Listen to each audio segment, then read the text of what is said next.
ഇന്ന് ഞാൻ ഉണ്ടാക്കുന്നത് പൈനാപ്പിൾ പൊരിച്ചതാണ്. ട്രെൻഡിങ് ഒക്കെ കഴിഞ്ഞ് കുറച്ചായെങ്കിൽ എനിക്കിപ്പോഴാണ് കേട്ടോ അത് ഉണ്ടാക്കി നോക്കാൻ തോന്നിയത്.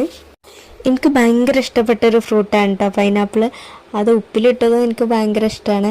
അപ്പോൾ അത് പൊരിച്ചാൽ രസം ഉണ്ടാവുമോ ഇല്ല എന്നുള്ളൊരിതിൽ ഞാൻ അത്രയും ഉണ്ടാക്കാതിരുന്നത്. അതുകൊണ്ട് ഞാൻ 3 പീസ് മാത്രമേ എടുത്തിട്ടുള്ളൂ. ഫസ്റ്റ് ടെസ്റ്റ് ചെയ്ത് നോക്കുകയാണല്ലോ, അതുകൊണ്ട് അധികമൊന്നും എടുത്തിട്ടില്ല. അപ്പോൾ നമ്മൾ പൈനാപ്പിളിൽ മുളകും പൊടിയും പഞ്ചസാരയും ഉപ്പും കൂടി ചേർത്ത് മിക്സ് ചെയ്ത് വെച്ചിട്ടുണ്ട്. ഇനി പാൻ ചൂട് വരുമ്പോൾ കുറച്ച് വെളിച്ചെണ്ണ ഒഴിച്ചിട്ട് പൈനാപ്പിൾ ഇട്ടിട്ടൊന്ന് പൊരിച്ചെടുക്കുക. അപ്പോൾ ഒരു സൈഡ് ഏകദേശം ആയിട്ടുണ്ട്. അപ്പോൾ നമുക്ക് തിരിച്ചിട്ട് കൊടുത്തിട്ട് ആ സൈഡും കൂടെ ഒന്ന് മുരിച്ചെടുക്കുക. അപ്പോൾ സാധനം ഇവിടെ റെഡി ആയിട്ടുണ്ട്. ഇനി നമുക്കിത് ഓരോന്നും പാത്രത്തൊക്കെ മാറ്റി കൊടുക്കാം.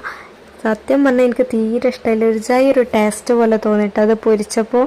പൈനാപ്പിളിൻ്റെ ഒരുവിധ എല്ലാ സാധനങ്ങളും ഞാൻ കഴിക്കും, പക്ഷേ ഇതൊക്കെ തീരെ ഇഷ്ടമായിട്ടില്ല. ഒരു ടേസ്റ്റ് അതിങ്ങനെ വെന്ത് വന്നപ്പോൾ. അപ്പോൾ വീഡിയോ ഇഷ്ടമാണെങ്കിൽ ലൈക്ക് ചെയ്യാൻ മറക്കണ്ട.